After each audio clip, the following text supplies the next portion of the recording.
NFL versus NBA. How do we feel? The NBA NBA. saw an 84% jump in Christmas ratings. They had an average of 5.25 million viewers per game. The Lakers and Warriors was the most watched with 7.7 million. But the NFL, I believe I saw something that said 66 million 64 viewers. Let million. me see. It was 64 million. 64.5, right? Mm-hmm. And the NBA had how much? Average At, 5.3. So between the game that was on Christmas, it like in the total viewers of the combined game. That's why actually I don't like this stat either. Yeah. They did a combined total viewership of both games in halftime, and that was 65. And all we have is the average game viewership for the NBA. We don't have what their totality was. I mean, I guess we could do the math, It's about right? 30. If it was 30. five, if it, but no, let's not. We know that LA was 7.7, so let's do 5.5 for the other four. That's what. 5.3 is the average. So if you do I had 5.5. all right, so do 5.5 times 5. That's Oh, sorry, no, 5.3. Yeah, 5.3 times. No, let's do 5.3 times 4, and then do the real one of the 7.7 with the Lakers Warrior. fine. It's 27 mil. 29. It's 29. Okay. Beyonce boosted that rating heavy. Of course, I can personally attest that in my household, my sister's television had the game turned on for both whole games. Didn't watch a second of either game. Just had it on so that the halftime show would be already on. My thing is, and you can tell the difference. also Who's talking about the NFL games right now? No They're one. talking about the halftime show. People are We're talking mostly about the talking halftime. about We're talking halftime. about Beyonce. No one cares The about games weren't good either. But yeah. Nobody cares about the games right now. We're talking about the NBA. I'm not hearing that. But does this go to numbers. JJ's point though that it's actually the viewership is a real thing, but it's not because of quality of product. In fact, the NBA put a better quality product out that day than the NFL, but still had viewership problems. So then what is the problem? We just analyzed all these games and said these are all great games, high quality product. So then what is the issue? Could it be marketing? Yes. I mean that's part of it, but I feel like the Christmas Day games got marketed as much as anything. Yeah. No, But I don't know if y'all disagree. But was the marketing compelling for casuals, which was the whole argument we had when we begun this series? Well, is the NBA actually effectively marketing to gain casual viewership? No. They're targeting the people that they should be targeting. Us. Hoopers. People who are invested in basketball. I don't think they are. Then how else do you explain it, Alan? I don't know. That's what we have to do now. We just did our experiment, right? Is the quality of basketball good? Yes. Did the viewership still suffer? Yes. So what's the answer? Why is viewership suffering? I think it's a lot of different things. And I think if looking at Gordon's comment and looking at the last few weeks on comments and stuff like that, I think a lot of people are watching basketball. They're just not watching it in a way that the NBA or like the channels can really talk. I think people are not like the culture of America is shifting in that people are either not paying for channels and watching games illegally, or people are just not sitting down and watch a 2-hour game. People consume the game differently. And I think that's affecting the viewership numbers, and the NBA needs to catch up to like kind of count that to the viewership. Basketball though, like because why are there not Gordon? Are there not people watching NFL illegally? Like, yes, but this is also different though. I was going to get to that. Yeah. And the difference to me is the NFL is a culture like that. There's not that many NFL games that happen. The NBA is an 82-game season that happens for months. The NFL season, most games were typically you watch only on Sundays. It's a cultural event. Like people know football Sunday is a thing in America. It's a cultural relevant thing. It's part of it's damn near part of American culture at this point. The NBA you watch in 7 days. The games are available to you 7 days a week, and there's 82 games in the season. That's a lot of games to keep up with, and a lot of people have historically said like the NBA season doesn't start till Christmas anyway, because like culturally like that's when like people really start paying attention to the season. So I think it's like an American culture thing. And like because football, there's not that many games played. There's only 18 games played in the regular season. And it only happens typically on one day. I know they play like Monday and Thursday too. and people are highly invested in football because of like the fantasy and stuff too. That's more fan engagement. The NBA hasn't captured all of that. It's so much different, and so there might be too many games or something. I don't know.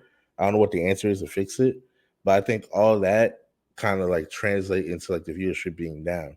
And I feel like once the playoffs start, the viewership is up, and people are like more paying attention to it. But just I like don't know when I that see from that like Heat the that Heat zeitgeist, Nuggets finals was terrible for viewership. yeah, that was because the quality of the teams. But I think for the most part, like if it's two like teams that people want to see, um, I think like the viewership is high, and I would like to know like the numbers for like the rest of the playoffs with like other good teams. Those series, I feel like the viewership was high because like when I'm watching even the regular season now, like when something happens in NBA, like it's all over the internet. You know what I mean? So it doesn't seem like the people like still talk about the NBA at a high rate. The talk shows Did talk people about the NBA watch at a that high rate. game though, or But did that's they my point. farm? Or did they farm that clip?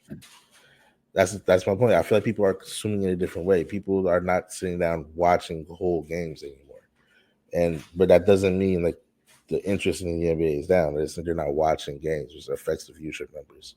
So maybe viewership is not the best way. The viewership, as we traditionally know it, like how many people are on the TV, on ABC, ESPN watching a game, that may not be the best way to count like how the NBA is doing.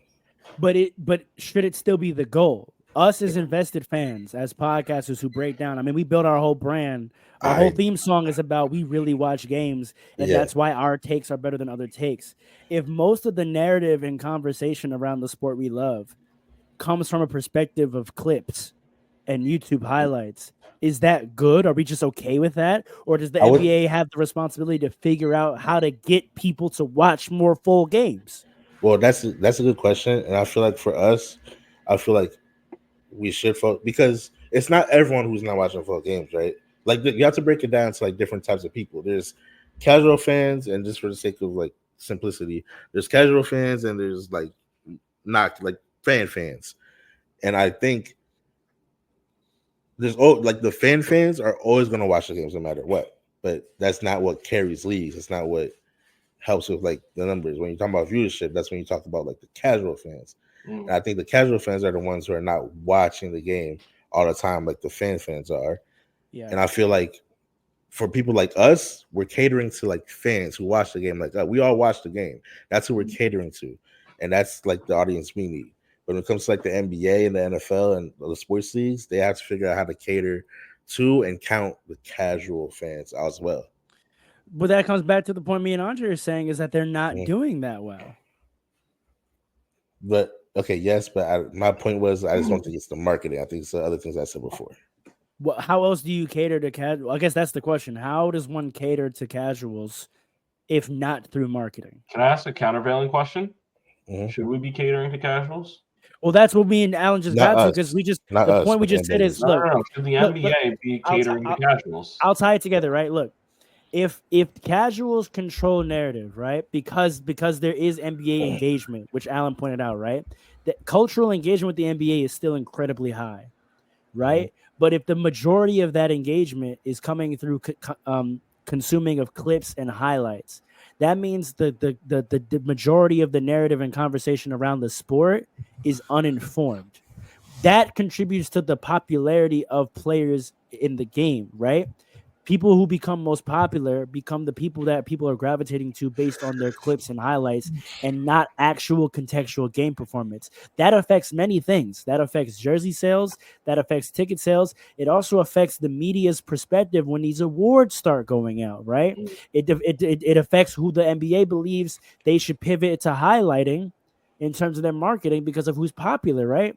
So if guys are getting popular because they have popular clips going around, and then the numbers are coming back saying that this guy is getting the most engagement and the most impressions, then the NBA tries to build their market around that guy. And then to Paul's point, whenever anyone actually does tune in and watches this guy in a full game context and they're not that nice, now the feeling about the product goes down, and now you get guys saying, this narrative about the NBA not having quality product, but you're not watching the games where there's good product because you only tuned into this game because you saw this guy dunks a couple times and it's really nice. And then when you watch the full game, it wasn't entertaining.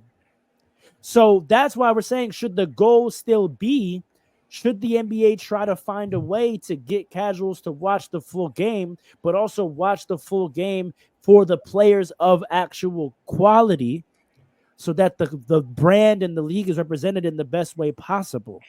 Let me say this. And how do they do that is the question. Alan doesn't believe it's through marketing. I don't really know what else you could do to incentivize people to watch your full product. Let me say this, right? Well, back in the 2000s, not even 2010s, 2000s. If you wanted to see highlights, you had to go on Sports Center. You had to watch ESPN. You literally ESPN, right? Which meant you might as well watch the game because Sports Center was coming on right after. Right. Or maybe the local news, right? But in order to see these clips, you had to go on and watch TV. So you might as well watch the game because you might have time to watch the game and not Sports Center and all of that. You know what I mean? It was customary to watch the game.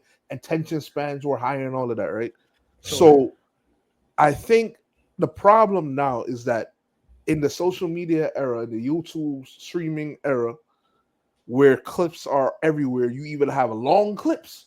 Think about that. Clips are supposed to be short. You have longer clips, 10-minute. I could watch Kyrie Irving's whole 42 performance in 2 minutes and 12 seconds. You see what I'm saying? So because of that, the NFL kind of still you can't really do that. The NFL has an advantage over the NBA because it's a once per week type of thing. So it's an event, right?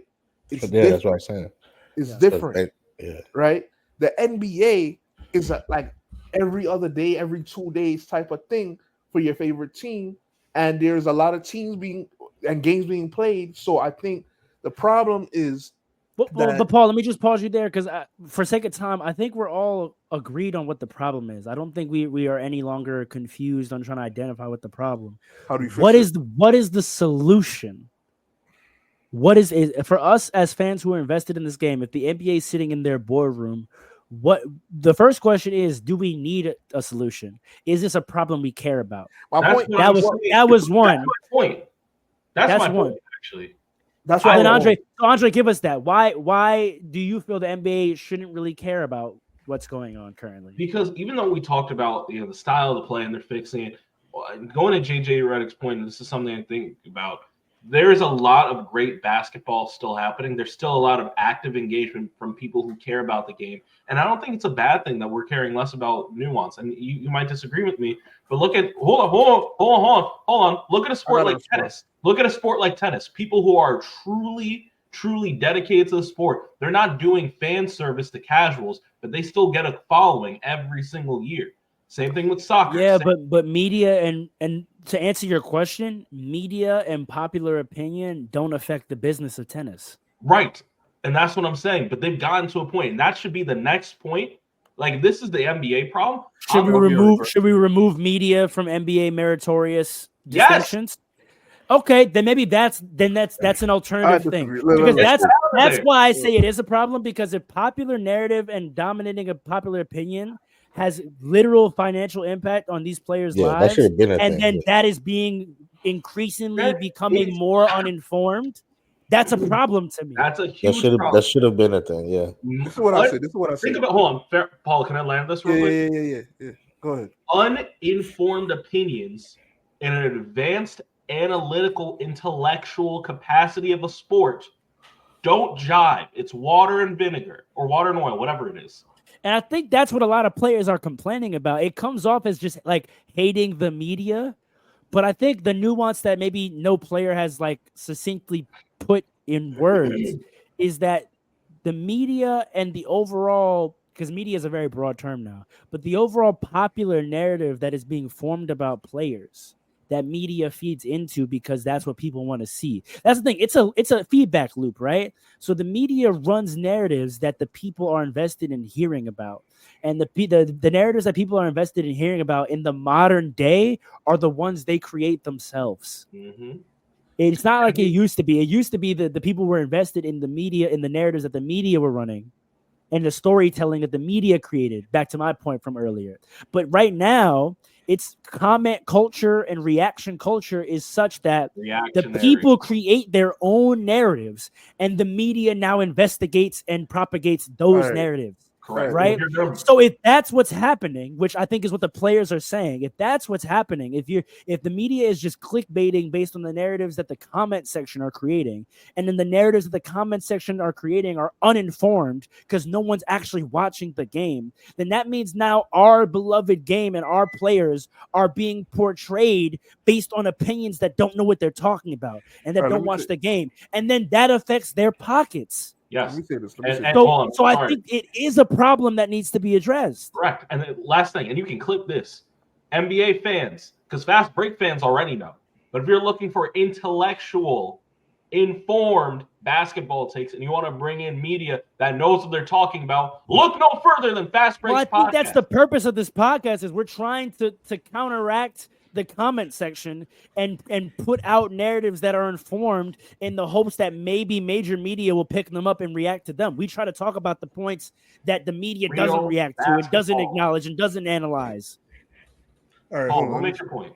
Yeah, I think that's why Mind the Game was so successful, because Mind the Game was a pod that did not care about whatever the comment section wanted to talk about. It was talking about basketball, and then the comment section reacted to that. And then we actually, for a brief moment in time, were having intellectual conversation in the populace. But did that help the NBA viewership though? It hurt. It was difficult because it was the playoffs. So it's hard to gauge because people were already invested because it was the playoffs. This is where I'm going, Farrell. What I was talking about earlier about the event thing, right? Mm-hmm. To get the same NFL effect, you got to wait till the playoffs to see how popular the NBA really is, because the playoffs are the event, especially the finals. That's the All-Star game used to be about the solution to our problem. Like you're sounding like you're just going back into like I had that to say a minute ago, but y'all were talking. I'll make it quick. That's a fact. I did tell him to hold on. Let me be quick. I'll be quick. That's the thing, right? The event aspect, right? Now, if the finals, the playoffs are good, then maybe there isn't a problem. That's what I'm trying to say. Yeah, but if the situation improves only for the playoffs, that still doesn't help. The narratives have already been built in the comment section based on BS. How do we stop that? How do we stop So we're saying there's no solution, because again, the reason why I'm saying this is important is because the comment section is affecting players' finances and their standings and how they're portrayed and how their brands represented in their careers. That's what's happening right now. Wait, when you say the comment section, you're just using that as like casual fans, right? That's not. I'm using it as a euphemism. I'm talking about the conversation. Okay. I mean, the conversation around the sport. The main way to perceive the conversation is online chatter, because we can't gauge what barbershop talk is anymore. Right. So the only way to perceive how the conversation around the sport is from the online. And I'm saying right now, the online conversation, they create narratives themselves based on clips and highlights. And then that informs the media cycle, which then informs how these players' brands, their money, and to some degree, the trajectory of their careers. That's a problem. How do we solve that? How do we get the comment section either to be less influential, which to Paul's point is really impossible, or how does the NBA try to inform this comment section? How do we get those people driving the conversation to actually watch whole games? How do we do that? You're not going to get people to watch whole games because of the event aspect, which is what I was talking about. So it's futile? Listen, man, you make it in the playoffs. The playoffs where you get the most eyes. The playoffs are the most high pressure basketball. The playoffs are where you win the championships. You make your name in the playoffs. Are people's minds not already made up about guys by the playoffs? No. Wait, to answer your question, for a casual, I think a lot of people's minds are made up about guys before the playoffs. If you're a casual, it could be changed in the playoffs. You gotta give me an example. Okay, wait. You gotta give me an example. But to go back to your we've been on for a minute. I gotta think about it. To answer Pharaoh's question about like how to fix like Paul's point about the events, I think there is a way to fix it, but then you run into other problems. Like if you because I was saying earlier, the football is on like Sunday. Everybody knows that's the day. So if the NBA just did games on these specific days of the week, that fixes the event thing. But then that creates other problems. In terms of national Nah, broadcast, they do. NBA Thursday night used to be a thing. It's TNT a Thursday night used to be a thing. Okay, you're right, but that's the thing. At a certain point in the season, that's no. They do it. They do the NBA Saturday night. Yeah, but I'm saying they made Saturday primetime games. ABC. They made that a thing. The national game. You're right. But there's still a bunch of games that happen like 7 days a week. Yeah, you know what I mean. Yeah, but in terms of the events, and this maybe go back to the marketing point. Maybe the NBA is. This is the argument I've been making. The NBA is picking the wrong games for national broadcast. I've been saying that for a long time. I look at some of the obviously I have League Pass, so I'm watching whatever I feel like watching. Most of the time, I'm locking on the Laker game if there's a Laker game that day. But if there's not a Laker game that day, I'll take a look at what's on TNT on Thursday night, what's on ESPN on Wednesday, what's on ESPN or what's on ABC Saturday night. They don't be picking the most intriguing games, bro. Like, depends on who you ask, because they pick the games, they pick the national games based on like the algorithms on what teams. I don't know if that's what they're doing. So it depends on who you. No, I'm telling you that's what they do. I've read this before. Got you. So it depends on who you ask, like who is the most intriguing teams, and that might go back to like the casual fans. That might be the like to you and I may not think this is the best team to have on a Thursday night national game, but maybe casual fans do because this is the team that they're clicking on, the team that they're watching, the team that gets most views. But but therein lies the problem, right?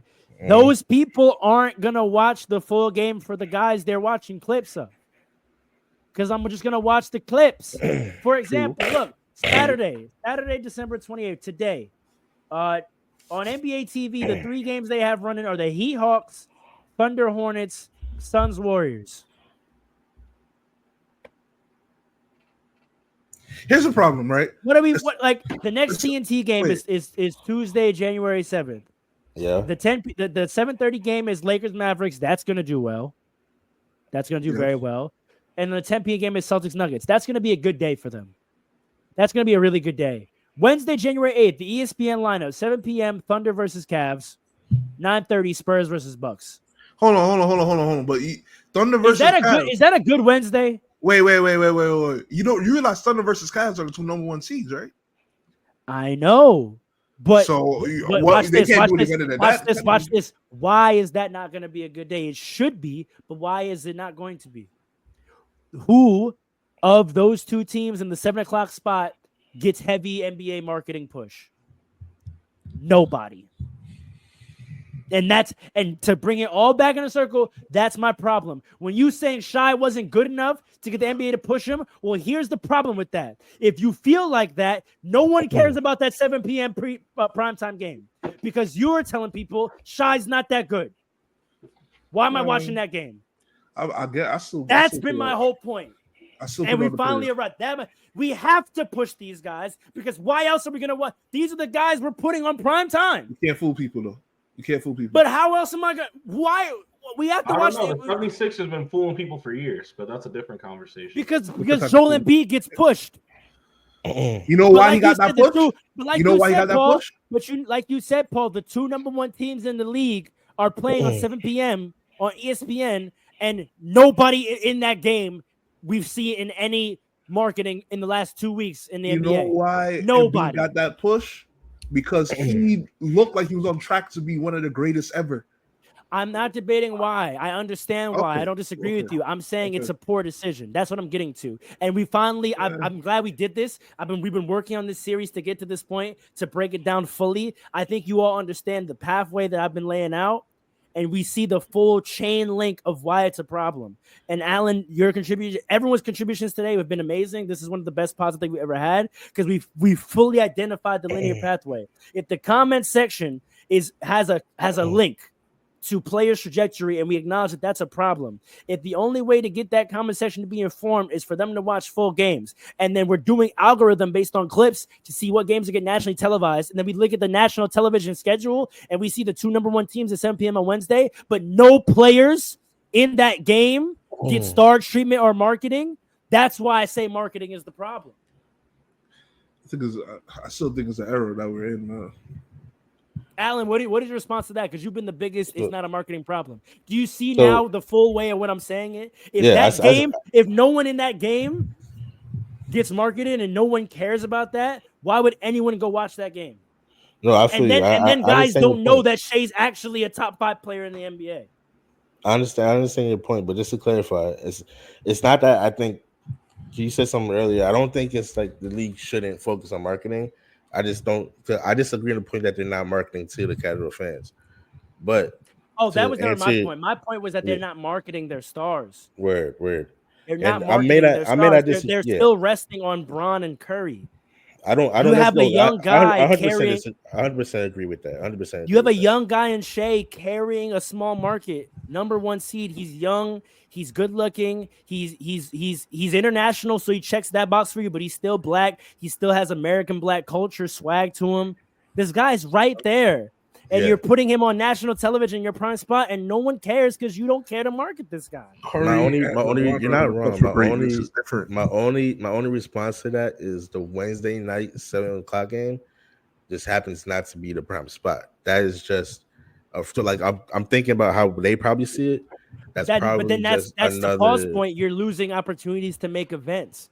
Agreed, Why is the 7 p.m. Wednesday game not an event? Monday Night Football is an event, even though Sunday is football Sunday. The Monday night game, that's a thing. I agree with you. Tuesday used to be a thing too. More an event, but like part of the problem TNF is Thursday Night Football, it's a thing. It's just so many games, and on top of that, they know they're competing against other things. I think that's why we also see like a ramp up in like the event thing after the NFL season. Like I was talking about, like the Saturday night NBA like matchup, they make it seems like an event like right after the Super Bowl. You know what I mean? So I think the marketing, they kind of concede a little bit during part of the season, and they ramp it up in the second half of the season. But like I agree with your point. I think they're not marketing the stars enough, but I do think they are marketing to the casual. Because like the thing is, like the casual fan, like I don't know if the casual fan knows how good Shea is, and I don't think they don't pay attention. I don't think they would pay attention to that, no matter how much they did. He would have won MVP last year. Potentially, I think he might win it this year. And also, I had another question. Oh. You said. Oh man, my bad. I just want to clarify one thing. All right, make it quick though. We gotta wrap up. Great. This is potentially the best pod we've ever done. Y'all don't like the pod. That's what I'm hearing. This is potentially the best pod we've ever done. And these guys are running out of here. This is the greatest we've ever been. My last thing is this is going in the Hall of Fame of pods. We might get picked up off this one. I'm saying y'all said Pharaoh said that the comment section feeds into like the media and then affects the players, like payroll and all that. You don't think it's the opposite way? You don't think it's media kind of affects the comment section? No, because we know now, to your point, just in the way the algorithm informs what teams get scheduled, we know for a fact that the algorithm informs what media decides to cover. So again, it's all responsive loop now to people and to the internet. What the internet wants to talk about and what the internet wants to care about is what the media is going to address, because that's going to get them their clicks. So again, everything falls back to the comment section. The clips circulate, the highlights go around, people in the comment section begin to have their feelings about it.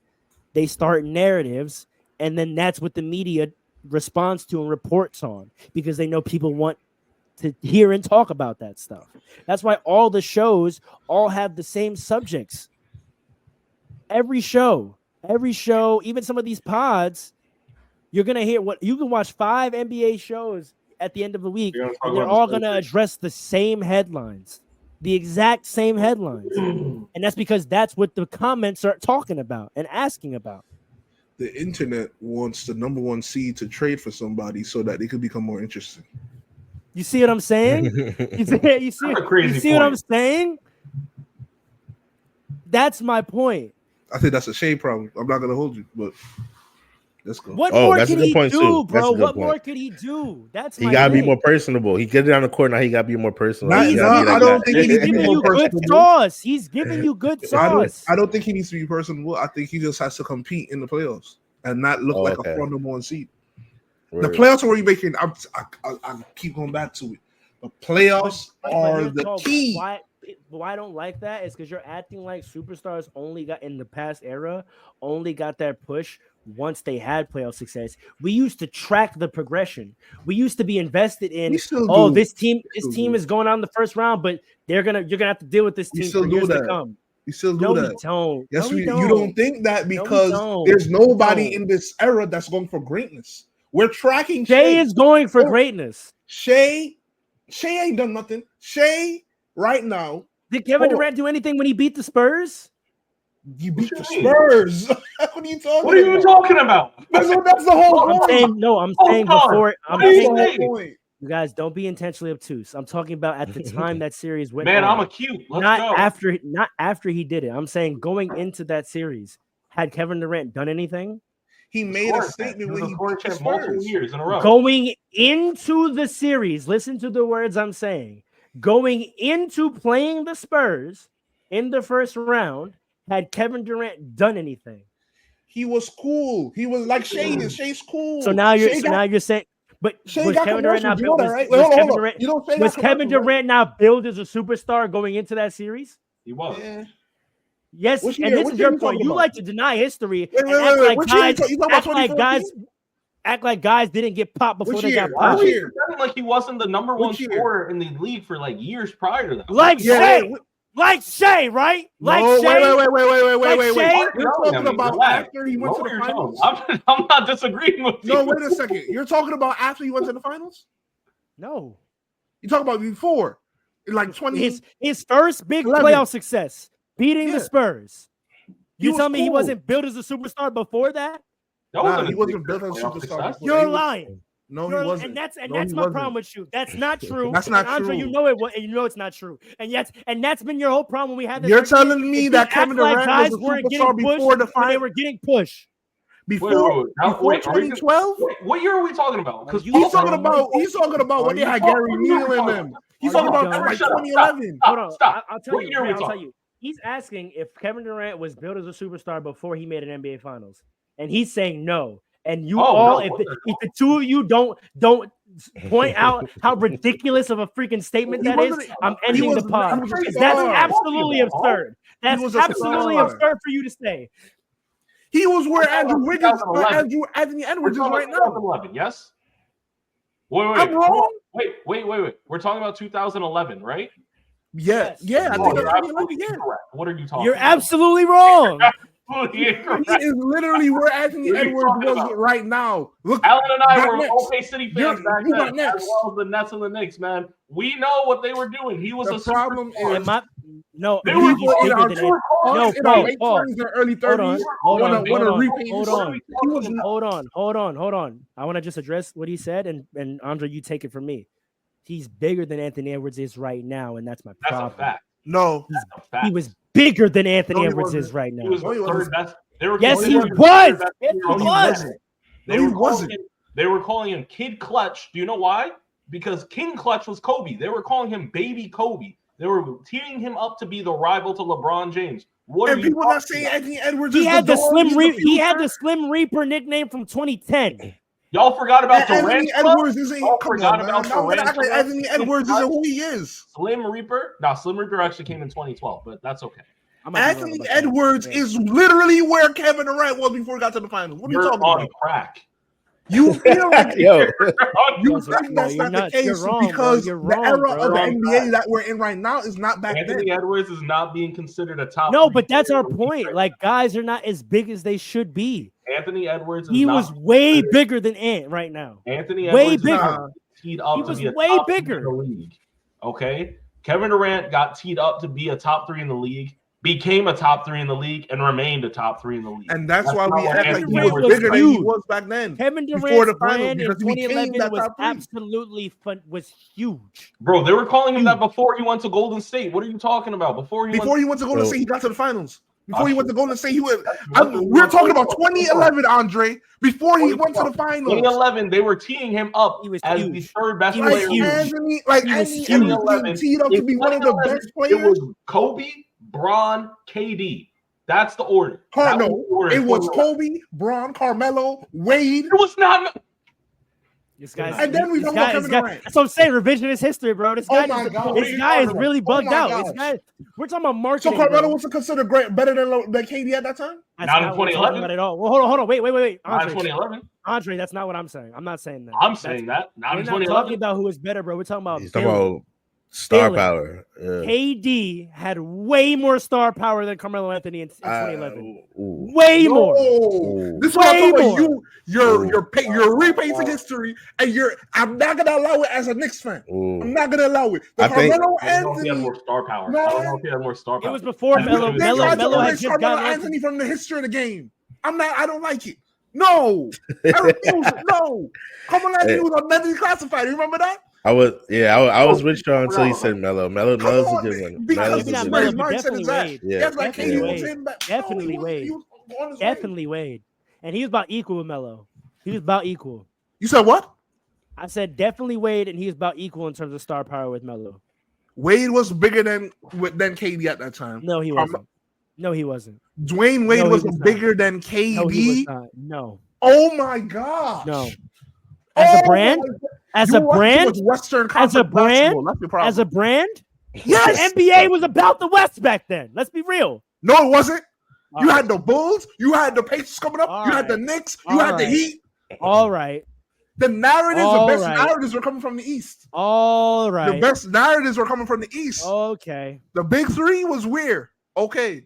Okay. All right. Come on, man. Let's go home, man. Good episode, yeah. I don't like this. Oh, you said KD was better than Carmelo. I did not say that. That's not what I I said. said that. He He was. said that. I said he was bigger. I said, It's no, not that's as what I said. big. Bigger. As, That's the word I it's said. not I said as bigger. big. You're wild. Carmelo was bigger than Carmelo. I than wish there was a KD. website that like tracked like Star media presence, like number Social of media? number of commercials ran, mentions on Twitter. Like I wish we could look Oh, up. patent that. You broadcasting that to Yeah. I'm not making it. I don't got time to make that. But if Word. someone wants to make that, I would happily invest, and we could be brand sponsors for them. But imagine, I want to be able to Right. track like if we can see who's trending and who's and number of mentions. I wish we could track Kevin Durant's mentions in 2011 versus Carmelo Anthony's mentions. First of all, Carmelo got traded to the Knicks in 2011. That was a huge deal. Yes, So it was. the mentions going off of that like Carmelo got the spike at that time, right? Amari was balling out at that time, so people were like, "Oh, Carmelo Amari, what's about to happen?" Like, Good time. yeah, and that time elevates what we thought KD was at that time. I'm telling you, Anthony Edwards is literally where KD was at that time. Right now, it's just that the league doesn't feel as big as it was back Yo, then. this is just an example, but this is like the best I could do. April 15, 2011, NBA article. This is back when articles were still had super high engagement, right? And it was posted to Facebook and Twitter. That's how you know it was old, right? 2011 NBA playoffs, warning to Kevin Durant, win playoff series now or else. Kevin Durant has a lot going for him. He has won 2 NBA scoring titles, made millions of dollars in salary and Nike endorsement, and has elevated a previously hapless Seattle, Oklahoma City franchise to the brink of title contention, all at the ripe age of 22. The league's next big superstar, Durant has the world at his feet. He's an unstoppable force on offense, an improving defender, and has shown the killer instinct necessary for great. Durantula, that was the nickname he had earlier. I literally said Durantula. My bad. I think the world of Durantula, and that's why I'm here to provide a friendly warning to my favorite arachnid. Win your first playoff round series against the Denver Nuggets. Do it now. Get it out of the way. It doesn't matter if you get it done in 4 or 5, 6 or 7 games, and it won't mean a thing if you win the series averaging 14 points to 35. In a year or 5 years, no one will remember it. Just win, move on to San Antonio, and enjoy your summer. Despite his age, ability, and the fact that most of his running mates are also in the process of removing their NBA training wheels, there needs to be essential urgency here. Why? Because the annoying media and basketball analysts may not question Durant on why he hasn't been able to win a playoff series yet, but if the Thunder don't beat the Nuggets, I can promise you the number one question heading into the next postseason will be, can Kevin Durant win the playoffs, or when will Durant advance? That's where Ant is right now. That's literally where Ant is right now. That's that's coming off of Western Conference Finals, bro. This is like, What you mean? Of course, the questions about whether he's going to win are going to follow now because he just came off of Western Conference Finals. They were not giving him that at the age of 22 going into just playoffs. Wait, hold on. This is 2011, right? Such attention, that adds weight to an already intense situation. All those questions he wants to answer, a playoff failure continues. Such attention puts weight on the world of a player and it consume and even sometimes sadly define a career. They're talking about the defining of his career and him being the face of the league at 22 in 2011, bro. Like, sound like and to me. That's what I mean. All right, so Fast Breaks family, it's been a wonderful 2 hours. We're so glad. Because if I don't stop them now, we're gonna be here for another 7 hours. That's right. But this has been great. Happy holidays. You get a 3-hour pod. Hey, this is the last one of 2024. Probably at the best pod we've ever done. We're only getting better. Season 2, this is what you get. Those of y'all that tuned in today, Gordon, thank you for the comments. Yo, put people on. Gordon. You see the conversation that's happening in here. It's high level. It's high level basketball analysis. It's high level business analysis. It's media analysis. You're getting it all. There's no other show really covering comprehensively all the aspects of the basketball, the sport we love, the way we are. Put your people on. I've told myself in 2025 I'm going to be better about this. Like, comment, subscribe, share with your friends. Help grow this, man. Don't keep it in your dirty little secret. Put people onto this pod. Tap in with us on Twitch. We're going to be playing 2Ks, I hope, on Sunday. Hopefully on Sundays we'll be playing 2K on Twitch. I don't know. We might be playing today, so, potentially this evening. That's what it is. This has been Fast Breaks. We out. 2025. Let's get it. Light it up! Happy New Year.